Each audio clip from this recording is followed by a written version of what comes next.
The online anger against the owner of fitness brands Equinox and SoulCycle spun up quickly. Wow, I'll never step foot in either place again. Very disappointing. SoulCycle is canceled. Some of the fitness faithful shocked to discover that the corporation's owner, Stephen Ross, is set to hold a fundraiser for President Trump. Among the loudest voices was Grab Your Wallet founder Shannon Coulter.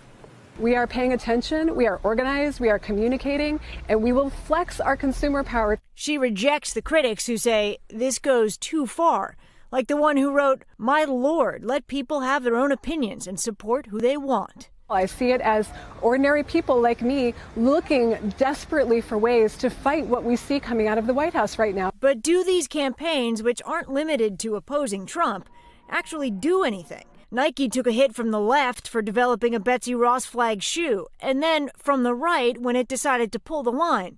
In the aftermath of both, sales were unchanged.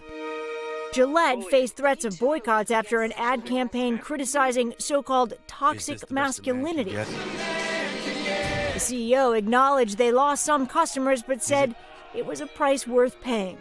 And then there's Chick-fil-A, whose founder took a public stance against gay marriage. Protests followed, yet it remains the most popular fast food chain in the country for 4 years running.